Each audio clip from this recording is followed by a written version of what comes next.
болады. Боламыз сыныбымызды және ат жөнімізді жазамыз. Соңғысы офистің бар. Тыныс алудың минуттық көлемі 1 метр 7 сағат көлемі. Ал кеттік, кім дұрыс жауап берді, дұрыс жауап берді, дұрыс жауабын көреміз, тексереміз, қараймыз. Молодцы, бәріміз сұрақтарға дұрыс жауап бердік, тексереміз. Қаламмен сәйкестендіреміз.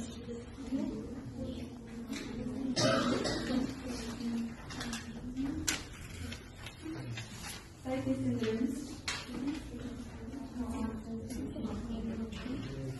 Бірігі болдың.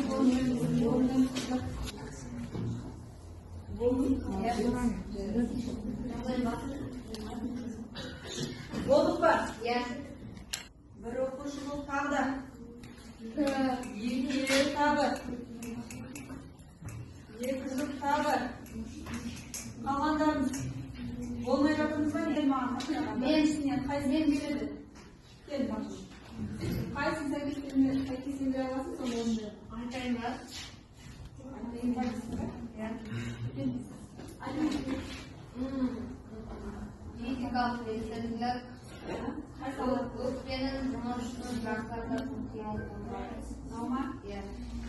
Ал кеттік. Екінші, кім келе шығады? Кімден келді? Тыныс алу гигиенасы, тыныс алу жүйесін қалаған. Жақсы, келесі. Кім келеді? Келеді. Аты кім? Нұрали. 500. Қанша сабақ? 500 сантиметр куб.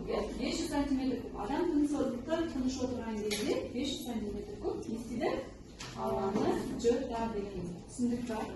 Ол қандай адамдарда рекорд жасаған болған екенші бір адам. Спорт, молодец көрген. Спортпен айналысқан адам рекордтық көрсеткіш жасапты. Яғни қанша дейді барды?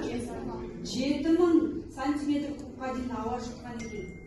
Яғни ол қандай адам? Ол 2 метрлік бойы ұзын адам сол көрсеткішті көрсеткен екен. Яғни осы өкпенің кішік сыйымдылығы неге байланысты болады екен? Адам денесіне.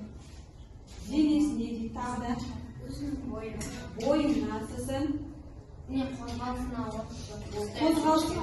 қозғалыспен айналысып, қозғалыс деген не ойлаңыз? Дене немен айналысатын адамдар?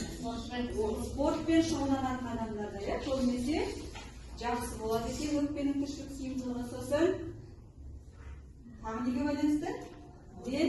Денсаулық. Тақтадағын оқи қойшы. Кім? Білген оқи қойшы. Өкпенің кішілік сыйымдылығы дегеніміз. Қайсы, 1 минут. Өз кетіп жүрейін. Орнымыздан тұрамыз.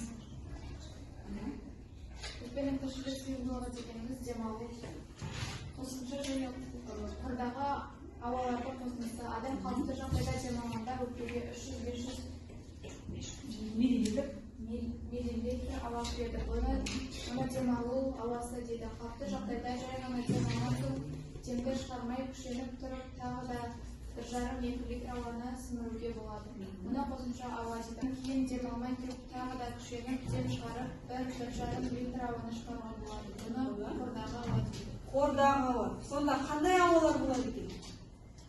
Қордағы ауа, сосын қалдық ауа, сосын қосымша ауа.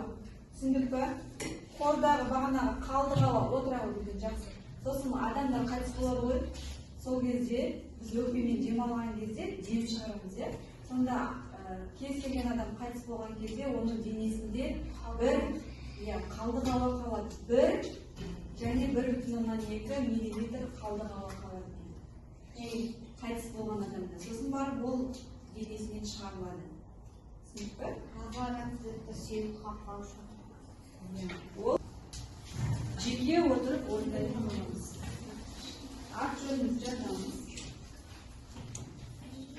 Сосын осы жеке тапсырманы орындаймыз.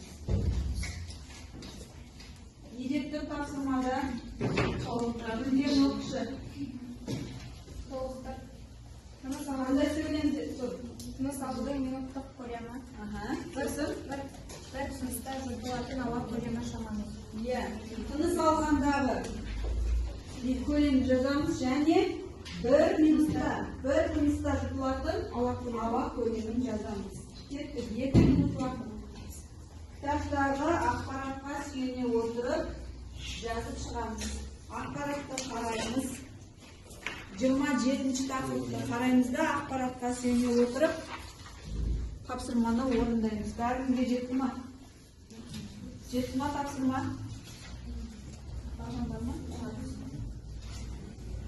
Бағана видео, бейне материалда да көрсетілген болатын.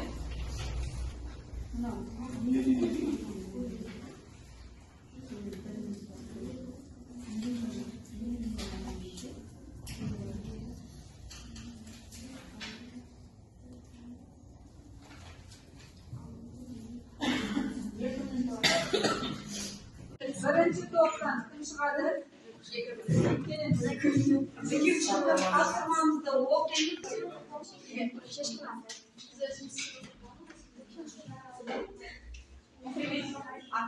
Жұмысты барысы бірінші шарды алып үрлеңіз барынша тереңін салып толық тыныш шығарыңыз.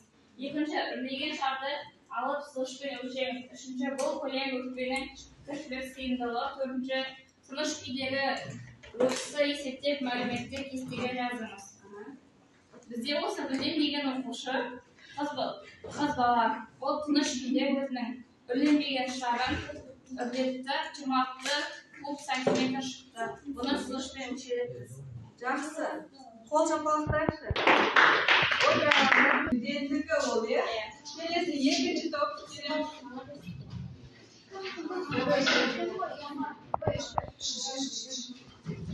Қанға деген оқушы шарды жүктеме кезінде бір тыныспен 20 сантиметр тұтқа үрледі. Емен ол бірге көрістім. Өкпен тіршілік сыйымдылығы бізде 20 сантиметр. Жақсы, молодцы. Қол шапалақтап қойыңыз. Келеміз үшінші топ. Жарайсыңдар, бірінші топ. Бірінші топ тыныш күйде, екінші топ жүктемеден кейінгі. Өкпенің тіршілік сыйымдылығы анықтадық, иә? Екінші.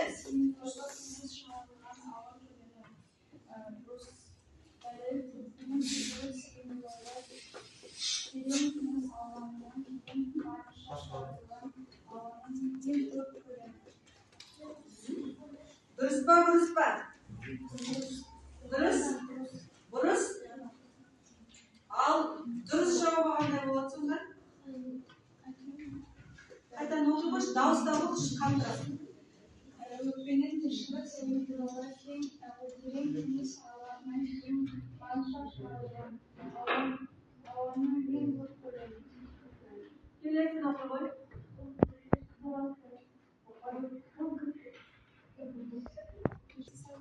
Бұл көрсеткіш өкпенің тіршілігі сыйымдылығы тек жүрекке байланысты, ол жүрекке ғана емес, өкпенің күйіне байланысты. Өкпенің несіне байланысты? Күйіне байланысты. Жақсы, отыра аламыз. Үшінші топқа қол шапалақтайықшы.